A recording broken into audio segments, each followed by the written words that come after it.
O objetivo desse trabalho é fazer uma reflexão acerca de todo o arcabouço de conhecimentos que levaram o homem a construir sua formação religiosa.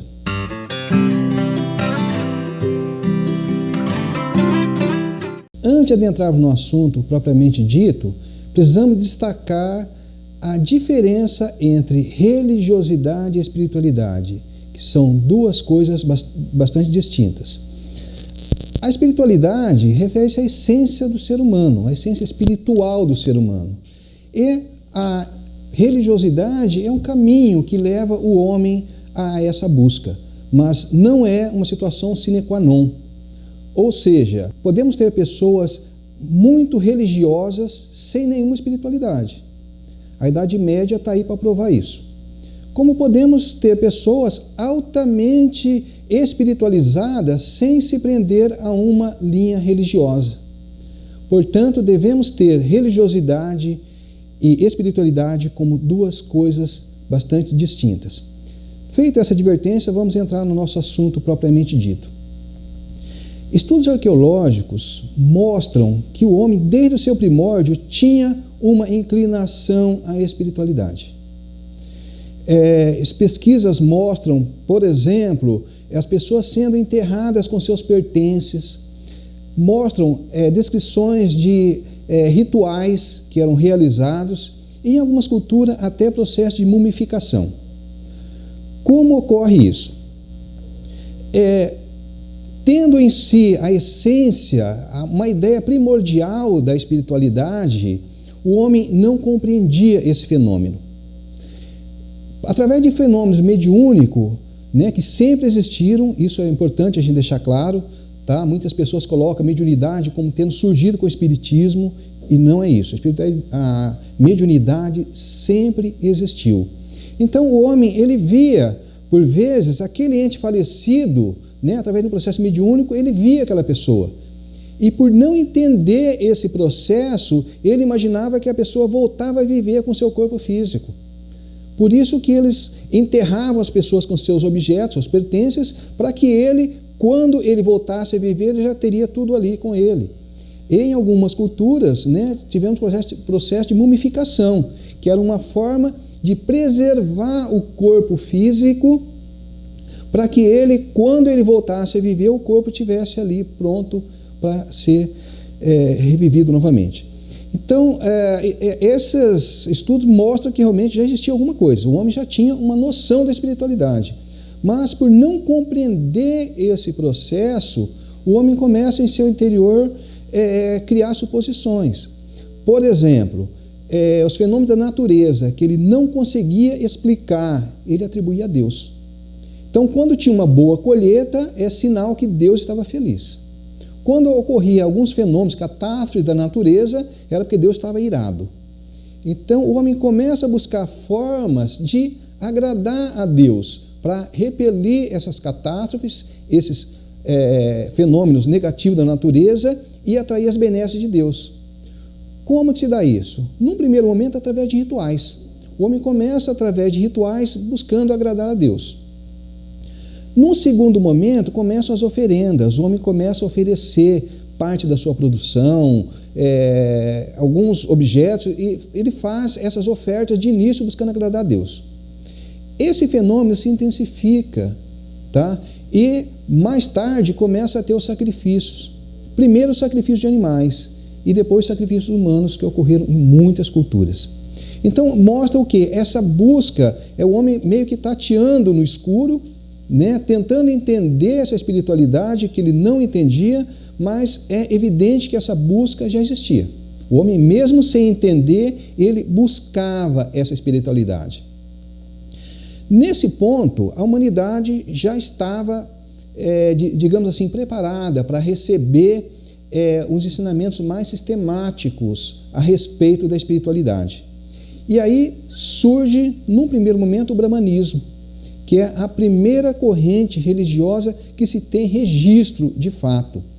Tá? No brahmanismo vem as questões como reencarnação, karma, samsara, dharma, entre outros.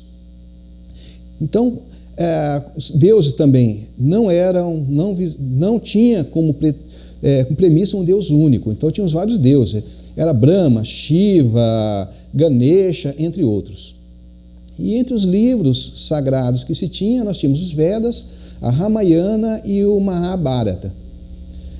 Bom, esse nós temos como uma base, tá, espiritual. Com a vinda de Krishna, aí sobre as bases do brahmanismo surge o hinduísmo, que é uma sistematização já mais no ponto de vista religioso do que nós tínhamos.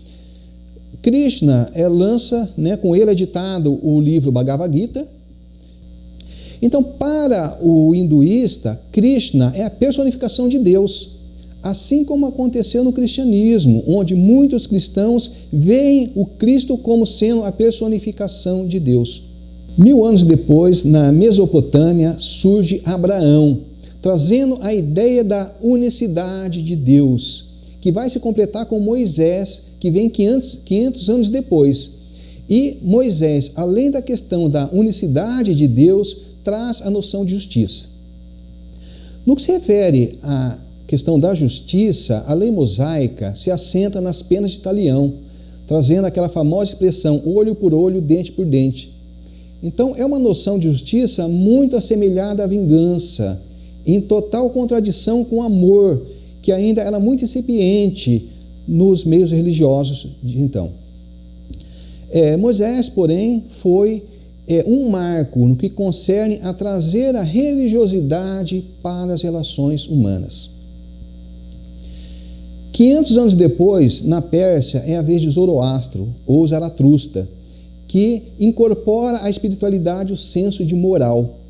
500 anos antes da era cristã, na Índia, vem Siddhartha Gautama, ou Buda, ou Sakyamuni, que de uma forma mais sistemática traz o conceito de reencarnação e as noções de causa e efeito sistematizada nos karmas. Seus ensinamentos conduzem o indivíduo à introspecção, ao autoconhecimento, tendo como ponto marcante a ideia da renúncia.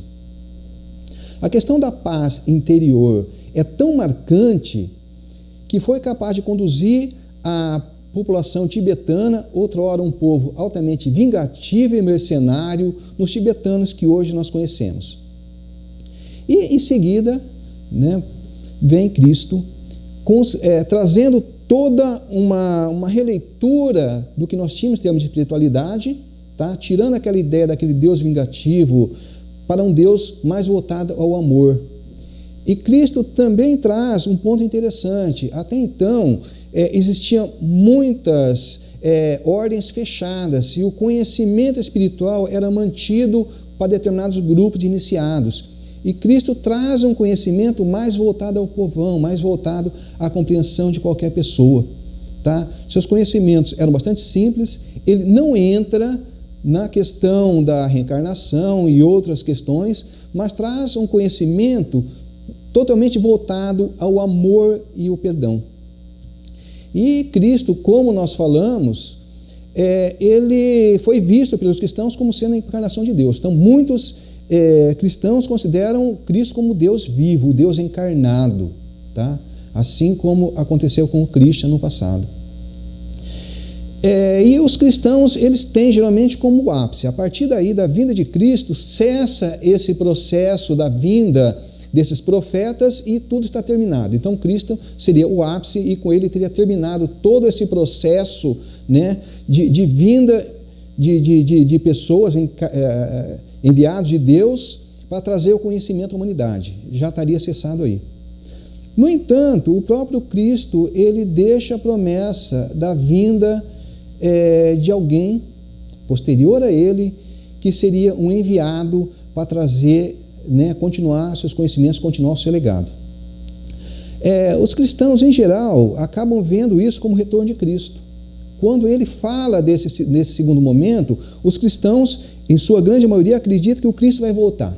Então, esperam a volta do Cristo encarnado. Nesse intervalo, 622 anos depois, na Arábia, vem Maomé, ou Muhammad, que de início ele teve um papel bastante marcante de unir o cristianismo ao judaísmo, que eram até certo ponto inconciliáveis. Porém, ele não foi bem visto pelos cristãos em geral na época, e uma verdadeira guerra se firmou entre os seguidores de Cristo e Maomé. Guerra que persiste até os dias de hoje e que teve um dos cenários mais sangrentos da história da humanidade, que foram as Cruzadas. No início do século XIX, houve um grande alvoroço quanto à volta do Cristo, o que foi chamado de caso do milênio esquecido, onde muitos teorizaram os cenários da volta de Cristo. O jornalista norte-americano William Sears, no livro Um Ladrão na Noite, relata que todos os sinais da volta de Cristo haviam se cumprido, trazendo o Babe, que surgiu na Pérsia em 1844, como o Cristo que teria retornado à Terra, assim como João Batista, e teria o papel de anunciar a vinda do prometido, esse prometido tão aguardado pelos cristãos. A história de Ubabe, não vamos aprofundar nela aqui, mas ela é bastante curiosa, vale a pena ser estudada. O século XIX, no entanto, ele tinha muitos anos a revelar. E no intervalo de apenas 24 anos, que vai de 1863 a 1887, teremos uma verdadeira revolução na forma de enxergar o mundo e a espiritualidade. 3 fatos foram bastante marcantes nesse período. O primeiro dele deu em 1863, salvo engano, quando Bahá'u'lláh se proclama o prometido, o escolhido para dar continuidade à revelação dos seus sucessores, que veio de Krishna, como nós vimos aqui, até o Babe, que antecedeu ele. Cria-se então a fé Bahá'í, que é uma religião monoteísta que prega a unidade espiritual da humanidade e a necessidade de um governo mundial, acreditando que todas as religiões são complementares. Eles trazem um conceito de revelação progressiva. O que é isso? Cada um desses enviados de Deus que nós falamos aqui, agora há pouco, partindo de Krishna, cada um deles teria vindo trazendo um conhecimento adequado àquela época. Não que ele não tivesse condições de trazer mais ou que ele tivesse limitação em relação a isso, mas não, a sociedade não estava preparada para ir além daquilo. Então, todos eles vêm sucessivamente trazendo um pouco mais, agregando alguma coisa àquele conhecimento primordial. E assim você tem, progressivamente, como uma escada, A cada um que vem traz um pouco mais até chegar ao ápice. Só que nesse ápice estaria o Bahá'u'lláh, que se proclamou na época como sendo o enviado de Deus. A fé Bahá'í teve um papel de destaque na fundação da ONU, colaborando com ideias como a construção da paz, a defesa dos direitos humanos, a defesa dos direitos das mulheres, a educação, a saúde e o desenvolvimento sustentável. Ela tem escritório na ONU, em Nova York, em Genebra, além da participação de outras agências da ONU ao longo de todo o planeta. Sua sede está em Haifa, em Israel. Ela tem templos, um templo em cada continente do planeta, e tem em torno aí de 2% da população mundial são seguidores da fé Bahá'í.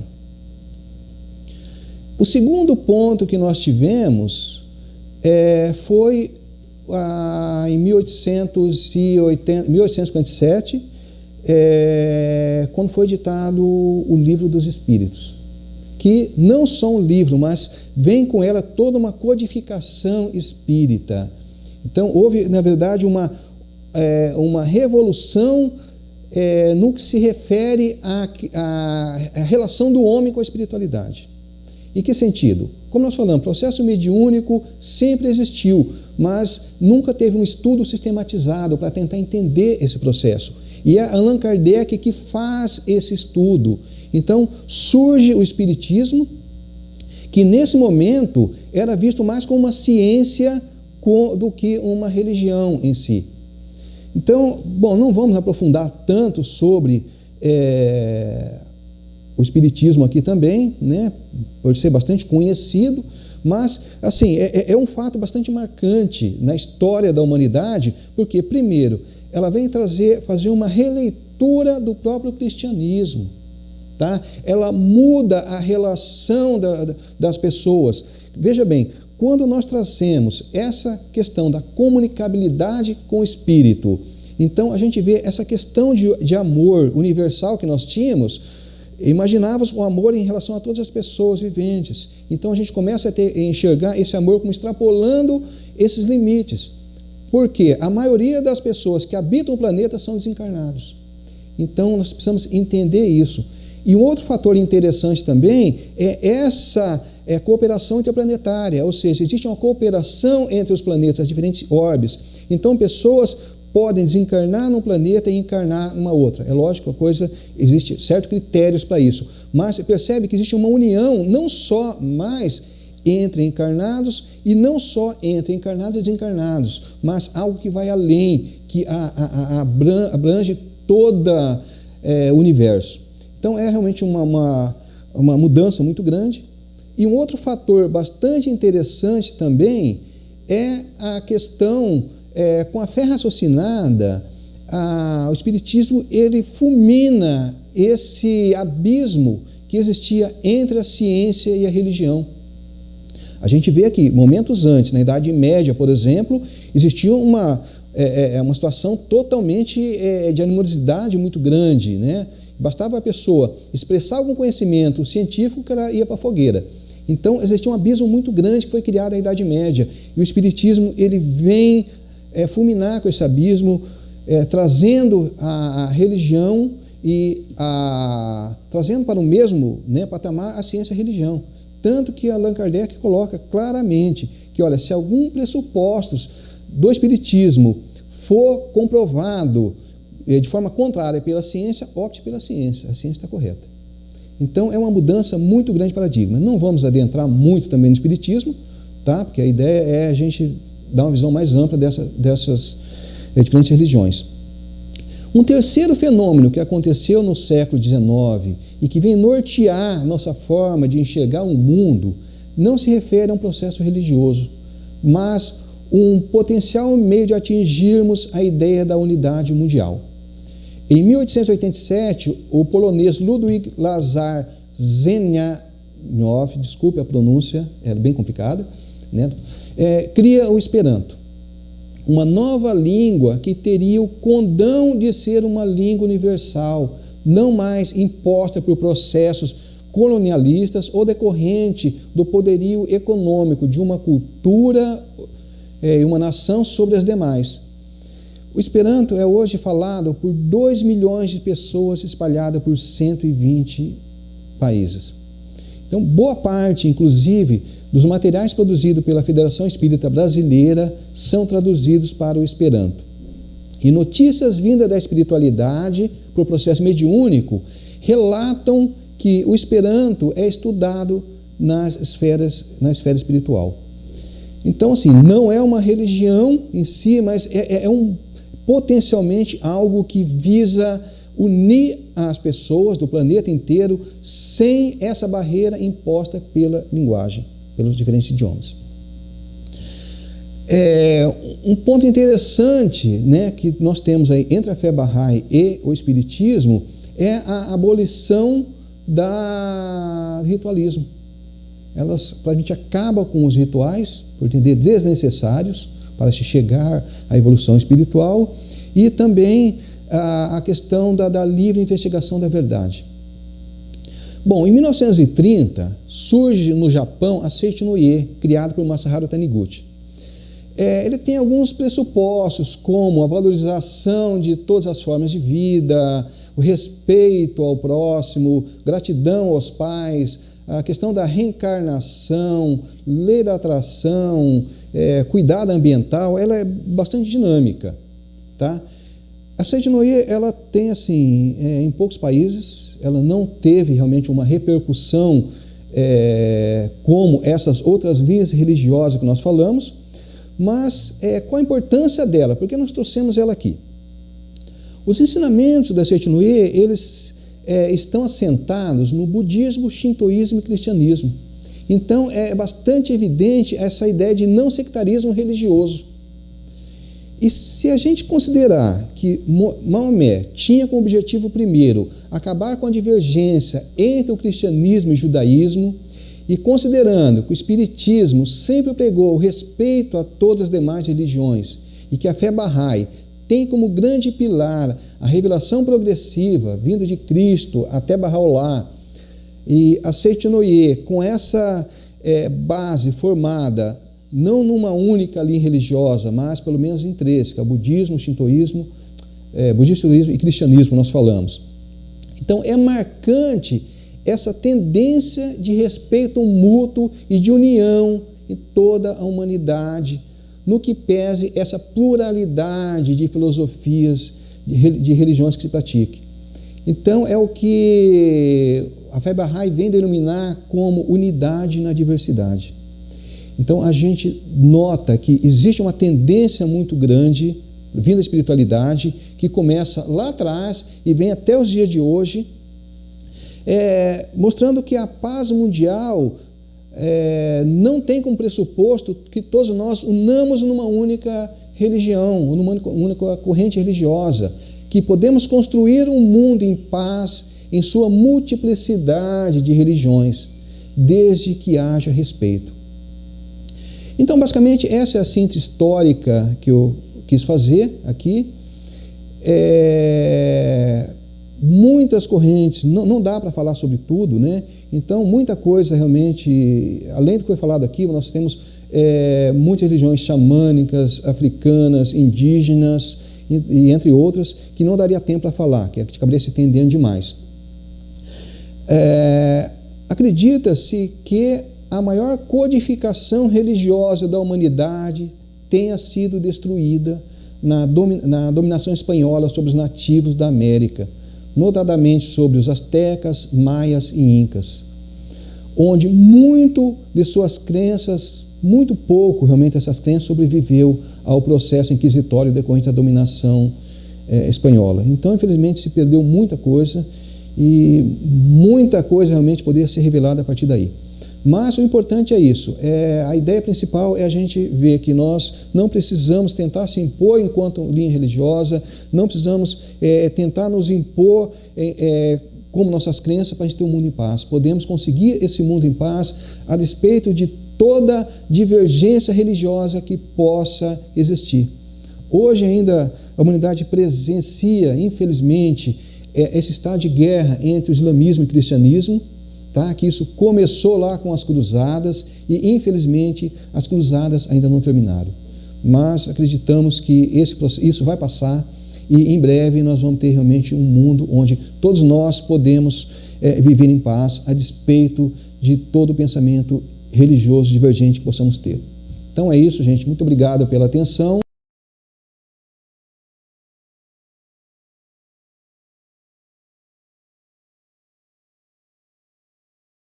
A solidariedade constrói um mundo melhor. Pratique essa ideia. Instituto Sereia.